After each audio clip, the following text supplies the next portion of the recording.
Hello, welcome everyone. My name is Yuting Yang and I'm a grad student at Princeton University. In this lab session, we're going to demonstrate the usage of our SIGGRAPH technical paper, A-Delta, Autodiff for Discontinuous Programs, applied to shaders.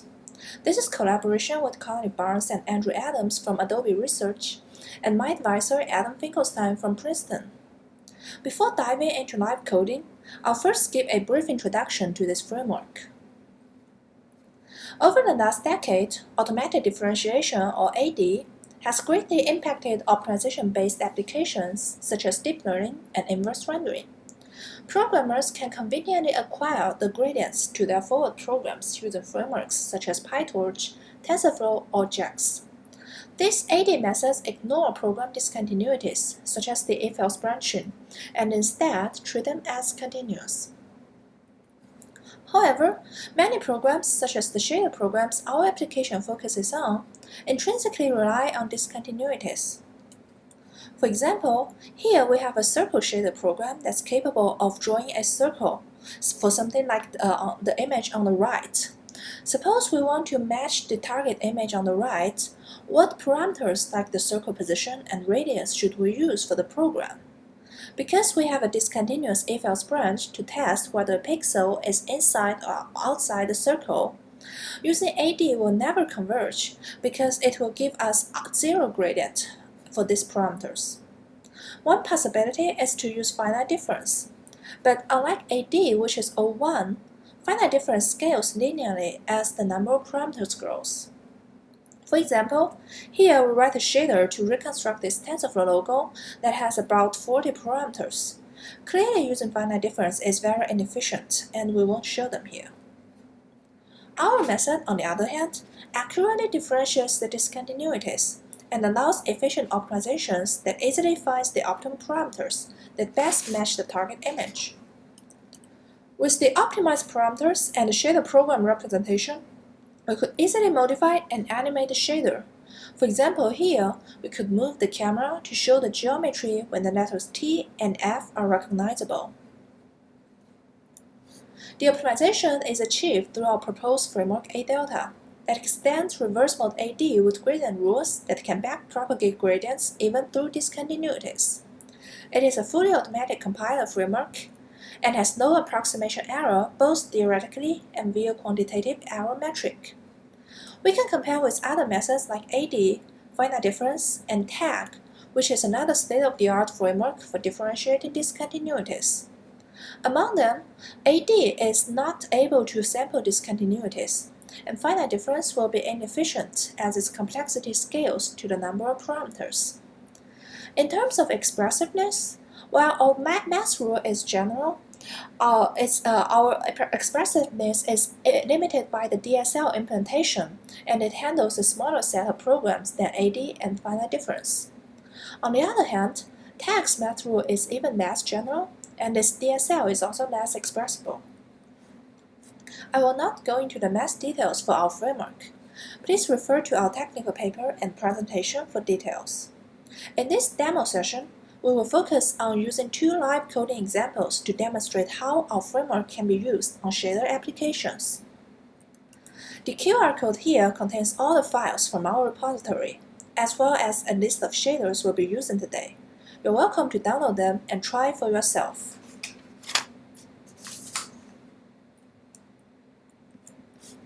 Okay, so our first example will use a shader program in A-Delta's DSL to express the SIGGRAPH logo. On shadertoy.com, the author IQ has already provided a shader program that renders the SIGGRAPH logo. Let's go to this shader in ShaderToy interface, which is listed here in the provided links.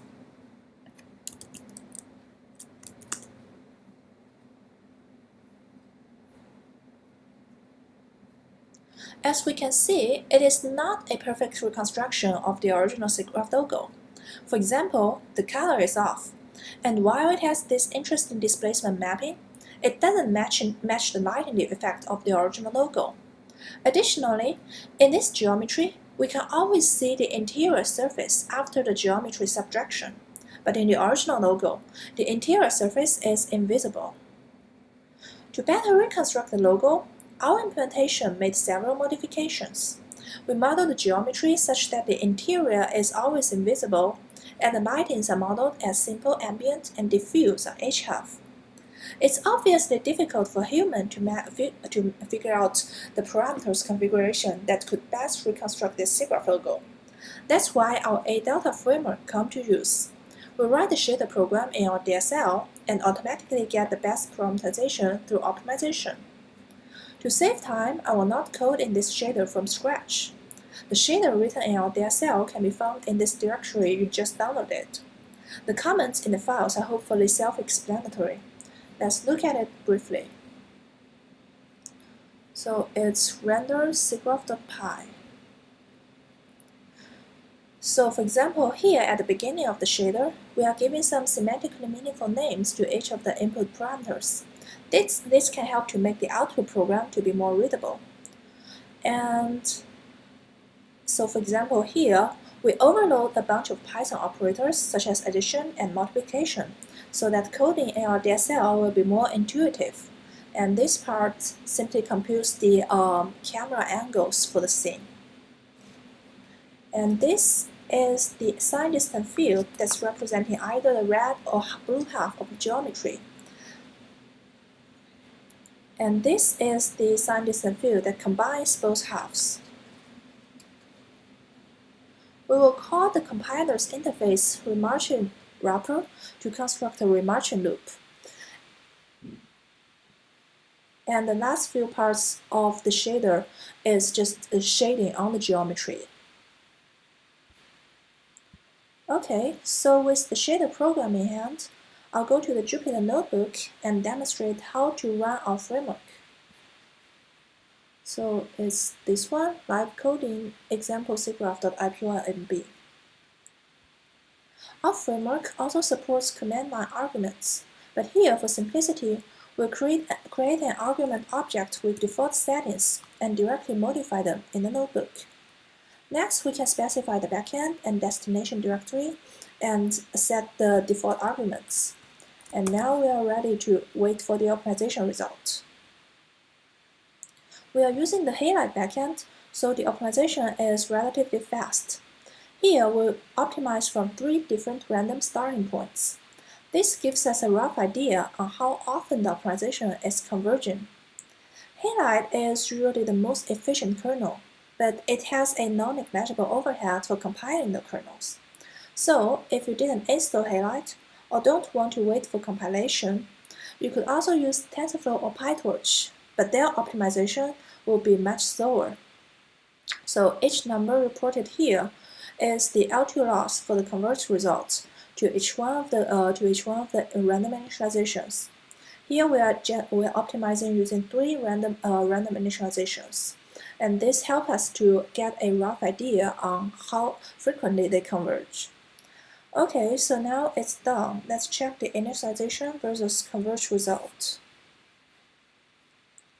So for example, this one, it starts as something different and converges to a very close result.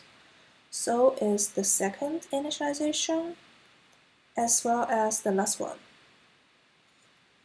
Okay, so what else can we achieve using the optimized result? Because we have a shader representation, we could easily modify the program to generate some animations, which would be cumbersome to achieve through a single image.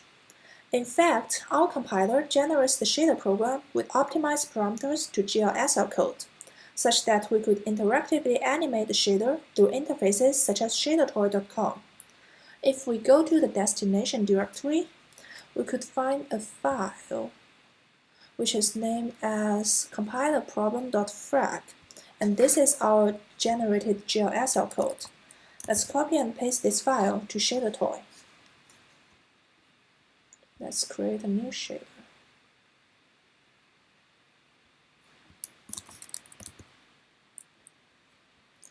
Okay, so the logo looks a bit small because the target image has a large white margin. Let's set the scale factor to a small value. Okay, great. So if we go to the main shader program, we can see that one caveat for the compiler-generated program is that it's less readable. While some variables have semantically meaningful names, it's generally hard to directly modify the compiler-generated code. To cope with this issue, we could use the DSL interface to insert animation functions with specific input-output signature that allows easier code modification, like this too. I'll talk more about this DSL interface in the next example. But for now, let's try to animate this shader. So for example, this animate params is always provided by our compiler and allows us to modify any input parameters to the shader. Because we apply a CSG subtraction inside the sphere, we could make the subtraction shape change according to time. The parameters are already given semantically meaningful names in the DSL, and the one we need to modify is called Con and W. So let's change its value. The X array, it stores the optimized parameters, and it's indexed like this. But the actual parameters that's used by the shader for to render every frame is called Con and W. So let's do something like this.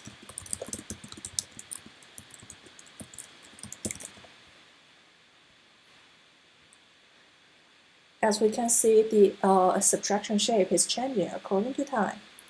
And let's do something else. So for example, for this plane that's cutting the sphere, let's change its direction. And this is controlled by a parameter called AX and Y. Let's close on icon. Yeah, let's also make it change with time. Okay, great. So we have two additional functions that we could animate. Modify and make the animation. So for example, this isFG function, it helps us to change the this Boolean isFG value that decides whether the remarching loop has converged or not. So for example, if we want to mask out the entire blue half, what we can do is we could check whether the surface label is greater than 0. And if so, we can simply set the Boolean value to false. Okay.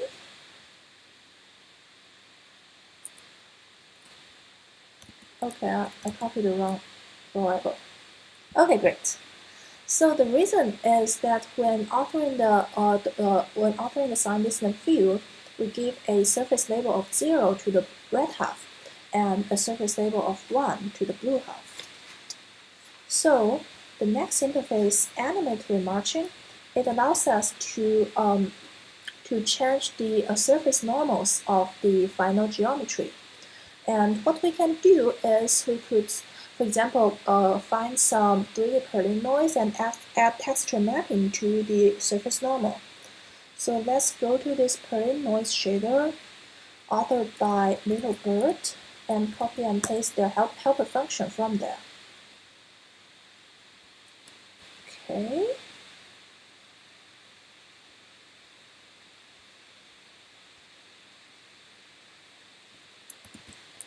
And let's copy and paste it to a comment tab. And we could do some coding. So position X, Y, and Z, they are the 3D coordinates for the intersection.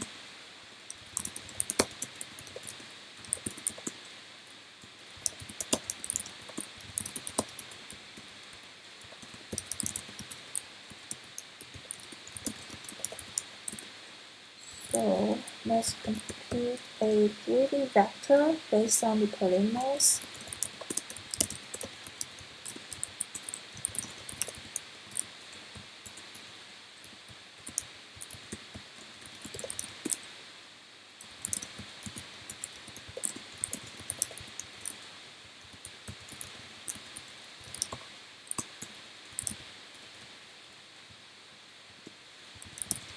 Let's make this offset to be a bit larger. And now we are ready to apply the offset to the 3 elements of the surface normal.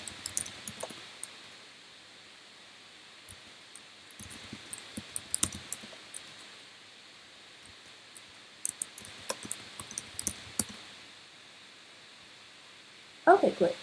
We can also comment out the sign to make the blue half also visible. And great, this is our final animation result. So we also posted the animated shaders on shaderboard.com. You can find it from the provided links. Okay, great. So this is the end of this SIGGRAPH example. Our next example will express this Celtic knot target image. This logo can be expressed with several rings, but if we want to manually specify the parameters, there are several challenges. First, while it's not too difficult to manually figure out the position and radius for each ring, it can be very tedious to get pixel-wise perfect parameterizations. Additionally, these rings are interlocking with each other, so their z-orders cannot be trivially expressed as some constant value. In fact, we are going to encode the z-order for each ring as a linear function with respect to the x-coordinates relative to the ring center. However, it still needs multiple try and error iterations if one wants to manually figure out the scale to the linear modeling. That's why we are going to code the shader in our DSL and automatically get the best parameters. The shader program written in our DSL can be found under a Delta apps render Celtic knot.py. Again, to save time, we're not going to live coding that. Let's go to the Jupyter Notebook and run the optimization. Similarly, let's set up the argument object. And let's send the arguments to the framework and start the optimization. Note that this task is more challenging because the black and white pattern provides no color hue. As a result, the optimization will converge at a lower rate. So if you're interested, this is also described in our paper. And if you're trying on your own device and couldn't find the perfect parameterization, you can try to set extra runs, which is here. You can try to set this value to true. And what's happening is instead of optimizing from 3 random restarts, you actually optimize from 100 random restarts. And there should be a global optimum within those restarts. And yeah, so now we are only running 3 random restarts, and our framework will automatically select the final value with the lowest error. If we can see from here, is the second one. Okay, seems our compiler is somehow getting stuck at generating the GLSL code. So sometimes it's done. And we can observe the final result. Like this is the first random restarts, which is stuck at the local minimum that it shouldn't have this small circle inside. The second one is a perfect reconstruction. The third one is slightly wrong here. The Z interlocking pattern is not right.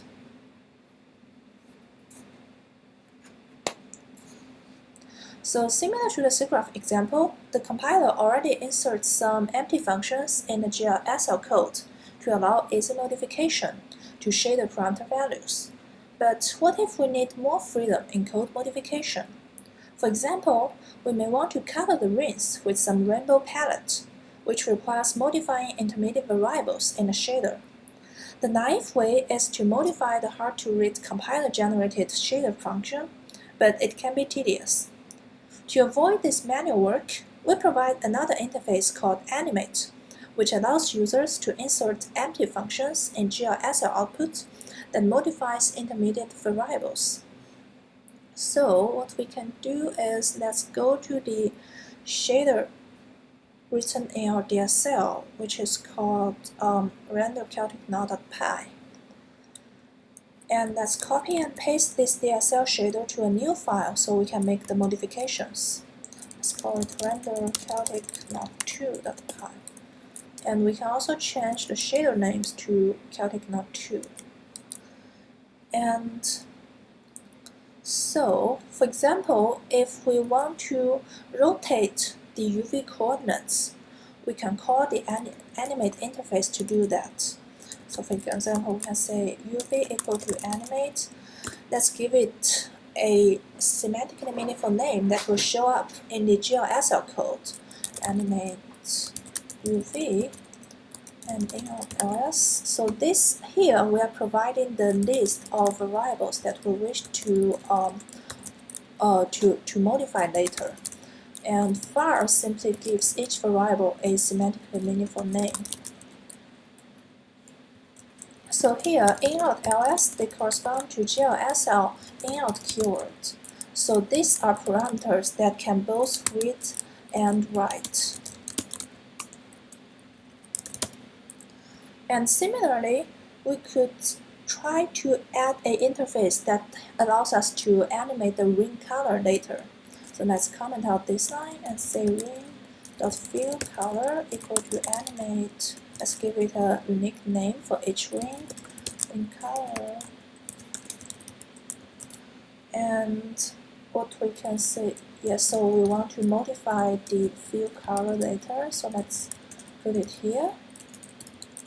And we also want to include the relative position because maybe we want to generate a rainbow palette around the ring. So let's give it using this keyword in ls, which I'll explain in a moment. The in ls, it corresponds to GLSL's in keyword. So the parameter will be read only. Okay, so we have this new shader. Let's go to another Jupyter notebook.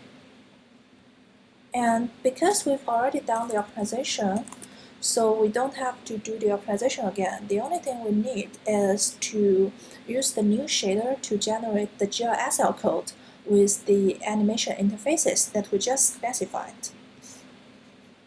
Okay, so we could go to the directory, the target directory, which is called node2, and copy and paste this GLSL file to our shader interface. Okay, so this is the original target image, but rendered using our shader and the optimized parameterizations. So what animations can we do? For example, we could try to animate to make a global rotation effect by changing the UV values. So let's compute the relative position with respect to the image center. And let's convert it to polar coordinates. We want to make the theta value to change with time. So let's do something like this. And now let's map everything back to Cartesian coordinates.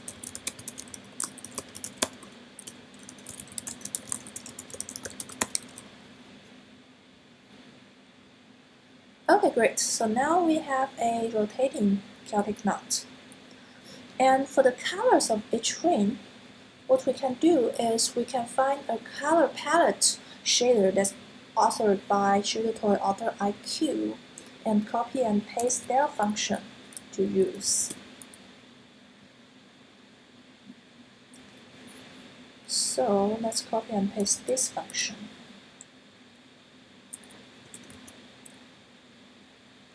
We can use the angular coordinate to encode the color of each ring. So let's first write a helper function that computes the angular coordinates based on the relative xy position.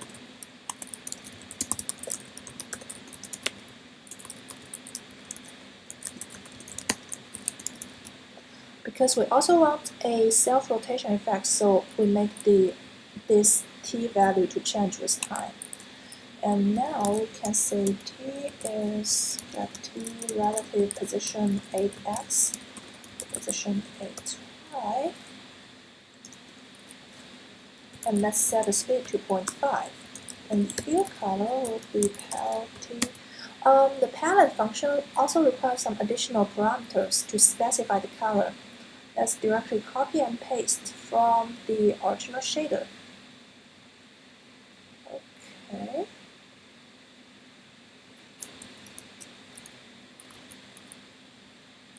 Okay, great. So if we make it moving, we now have one ring with a rainbow palette and self-rotation. If we want, we could add the colors to each one of the rings, but to save time, I'm not going to do it here. And I have also posted a GLSL example on ShaderToy with all the animations we discussed, so you can find it from the provided links. Okay, so that's all about our framework. If you're interested, please visit our project page through the QR code here. Thanks everyone!